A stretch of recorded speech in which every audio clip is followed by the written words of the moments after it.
Water is one of the most important substances on Earth. To put it simply, if there was no water, there would be no life. So why is it that something so important is being taken for granted? On December 28, 2015, President Obama signed a law which some lawmakers are calling a major victory for U.S. waterways and the environment. The Microbeads Free Water Act bans the sale or distribution of cosmetics containing synthetic plastic microbeads. The law is to be enacted in July of 2017 and has gained a lot of support from both political parties. Well, I'm sure that many of you here at home are using products that contain microbeads without even realizing it. Microbeads are those tiny little scrubbers in cleansers, body scrubs, even toothpaste. On their own, they're nearly invisible, smaller than a pinhead, as I indicated. But once they're flushed down the drain, that's when the problem really begins. Millions of people buy products containing these tiny plastic beads and then send them down the drain to be treated at wastewater treatment plants. The only problem is many treatment plants can't dispose of the beads and various other pollutants due to lack of funding. And now this is gaining national attention. Environmental activists this morning are applauding a new law signed by President Obama this week. An important consumer alert tonight involving something many probably use every day. It turns out those little tiny plastic beads could be having a major effect on our environment. The fight against water pollution is making news headlines more so now than ever. But it really all started with the Clean Water Act, which was established decades ago in 1972. According to the EPA, the act was established as the primary federal law in the U.S. regarding water pollution. The act supported existing requirements to set water quality standards for all toxins and gave the EPA the authority to implement pollution control programs. The act also regulated pollutant discharges and funded the construction of sewage treatment plants. While the act represented a huge step forward to protecting our environment, 43 years later, problems with water pollution still exist, mainly affecting aquatic life. The problem is that there's all these chemicals, and they've started to do studies on some of these chemicals that are newer chemicals, and they realize that it has a huge effect on the aquatic organisms that are present in the water. The pollutants that we see commonly or use in our daily lives range from pharmaceuticals to pesticides and beauty products. And these can get into our water sources from anything that goes down the drain, including runoff water and even flushing them down the toilet. A lot of times the pharmaceuticals, they're endocrine disruptors, so they're going to bother any kind of organ in your body that has to deal with hormones. Birth control pills, mood altering, like if you take pills for depression or bipolar disorder, those are all known to be endocrine disruptors. In aquatic organisms is that sometimes that leads to like feminization of the males, so they were born kind of with both male and female parts, and they're not able to reproduce. Many pollutants found in water can be extracted at water treatment facilities, however, not all of them.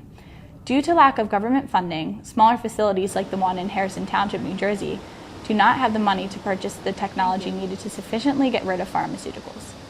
After the water in the Harrison Township wastewater treatment facility has been cleaned, it is sent into the Raccoon Creek, which ultimately leads to the Delaware River. Approximately 8 million people live within the Delaware estuary's watershed. Numerous species of plants and animals thrive on the highly productive ecosystem.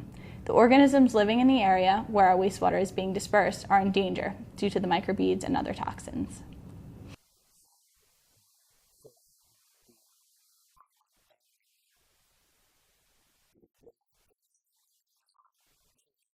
I'm concerned with the growing body of evidence on the presence of toxic chemicals and their byproducts in the nation's waters, and question just how safe our waters actually are, especially to human health over the long term.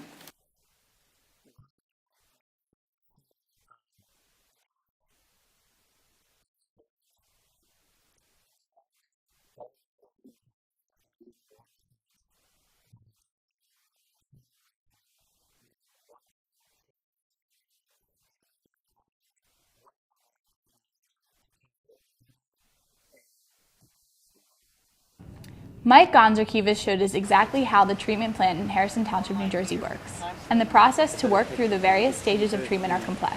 But added to that complexity is what humans are putting into the water, forcing other humans to be responsible for taking it out.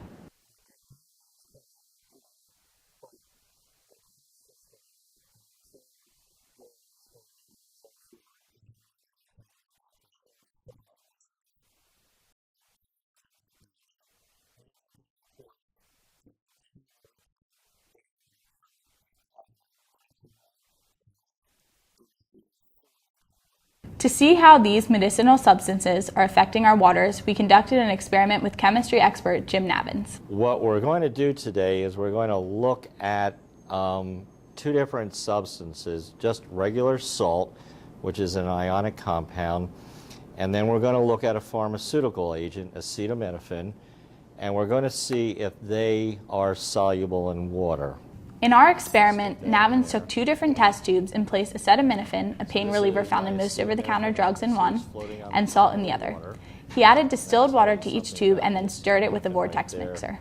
And the salt has kind of gone right down to the bottom of the test tube. So I'm going to first take the acetaminophen in water and mix it up on this little vortex right here. Let it do the work instead of trying to stir it. Okay, and it tends to look like it is mixing, and we'll just let it sit there for a minute. And we're going to take the salt, and this is just regular table salt, and we have room temperature water, distilled water,